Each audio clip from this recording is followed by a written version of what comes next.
back to Vinceville Customs, and today I'm sharing with you a Sideshow Collectibles Jessica Rabbit premium format statue that I converted into Ms Marvel Warbird version for somebody. I've also done a video on the base on how I created it for this statue, so I'll link that in the description.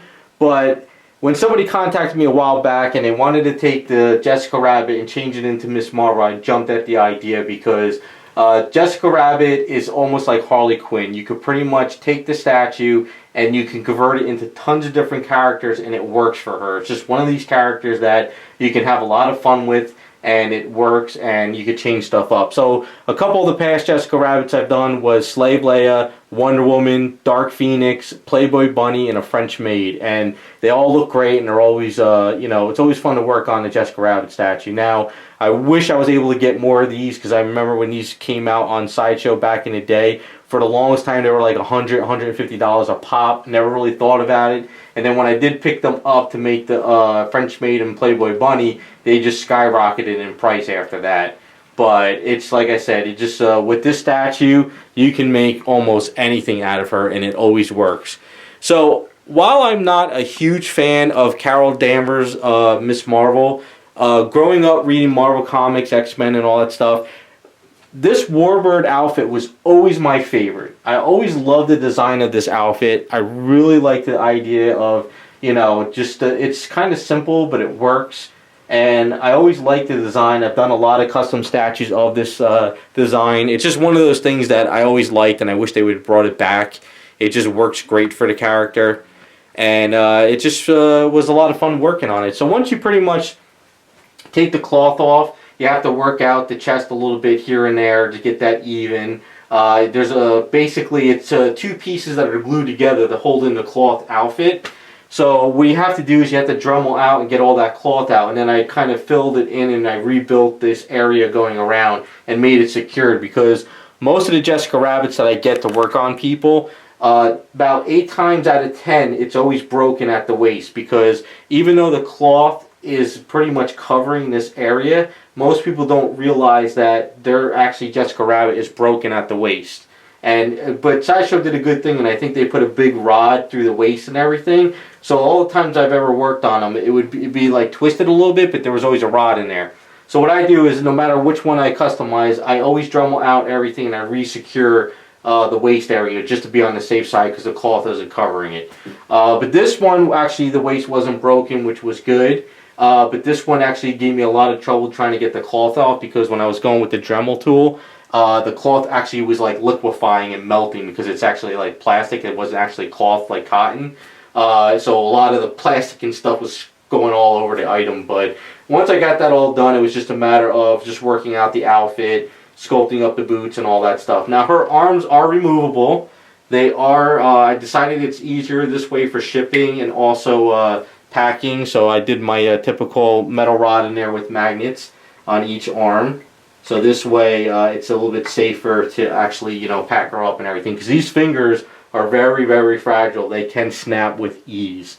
So let's get in a little bit closer for you guys and we'll kind of go over everything. But so one of the main things too is getting the hair off. Once you get the hair off, which is a little bit tricky, sometimes I'll break the hair and crack it all around and then get it off, and other times the hair will come right off. So it's a little bit tricky on certain ones, but this one worked out very well where it came off completely fine. I think the only thing I broke was probably like this little piece over here, and I would just have to fix that. And then once you get that off, I pretty much cleaned it up. I fixed up the waist and everything. And I just started working out the outfit and just getting it all nice and even. I had a little bit of wrinkles here and there. The wrinkles on the gloves I left because the gloves were worked perfect for the statue. I did pretty much work out the lines around this outfit, and then I worked out the symbol here.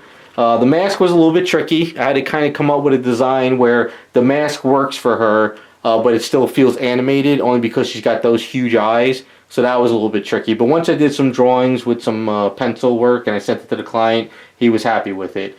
For the boots down here, these were a little bit tricky, only because what I had to do is I added some wrinkles underneath here. I added a seam line coming down here. I added some wrinkles that were down around the ankle areas, as you can kind of see. I added some wrinkles there. And then because this leg here is actually straight, I added a little bit of wrinkles underneath the knee and a little bit above the knee, because it's kind of, with this knee over here being bent, there's no wrinkles that's in the back, and with this one being straight, no wrinkles in the back, but a little bit of wrinkles there. And then I added this stuff over here as well, a little bit of a dust piece. And then for the belt, this one was a little bit tricky. I had to kind of think about how this belt was going to work, because she's got such a small waist but huge hips. So it's like, how was I going to do it? I didn't want this piece to come all the way around here because it would look weird. So what I did is I did some drawings, and I came up with the idea that this should come like at least around over here. And then I'll do the knot and a little bit of a sash. I didn't want to go crazy with a big sash on her because she's got the small waist. So I tried to keep it animated as much as I could. The only thing that sucks though is all the wrinkles that I did over here, I did over here as well, but the problem was this covered it, but that's okay. You know, that's just the way it works when you sculpt. Just better to do the wrinkles and then not do them, and then realize you have to do them later.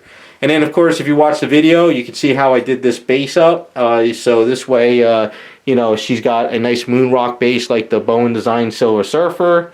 Now, as far as paintwork went, it's all Garage Kids flesh tones. I kind of just did my own little blending and stuff. We'll give you guys a nice booty shot. So basically, it was just basically she's kind of pale. So I was kind of following the, you know, Sideshow paint up, but I kind of mixed up my own little bit of colors there. Brought it to life a little bit more, as you can kind of see. For her eyeshadow, it's kind of close to the Sideshow eyeshadow, but it's got a little bit more color to it, because the color on the Sideshow one from the factories, it was like a very faded light blue. So this one we kind of went in a little bit more, and I think it really pops and brings out the statue a little bit more. Now I didn't want to go with orange hair. He wanted to give her the yellow hair, which is fine. It's always good to just kind of like find out, you know, like with her, you can pretty much color the hair any way you want, or you can keep it like the natural redhead, but whatever you want to do. Now, I did a yellow base coat on it, and I did a very light misting of pearlized yellow, so it gives it a little bit of a shine, and it makes it pop a little bit more.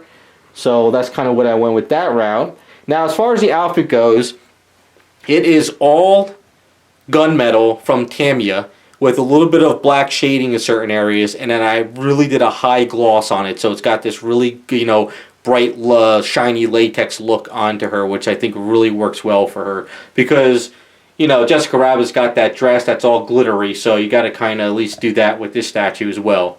And then for the sash, just simple red, and then for the symbol, it is Tamiya titanium gold with some pearlized gold metallic from Craytex over it to make it really, really pop. And that's pretty much it. I mean, that is Jessica Rabbit in Ms Marvel Warbird outfit. So let me know what you guys think. Do you like it? Do you want to see more Jessica Rabbits? Because I would love to work on a couple more. I am working on a couple more for people, but I would always like to try to change it up and do different types of characters. I have a slew of ideas I could do with these Jessica Rabbits, but finding them and out in the wild in a cost-effective way is kind of hard these days. It's very, very expensive. But let me know what you guys think. Thanks for watching, and we'll be back with some more videos.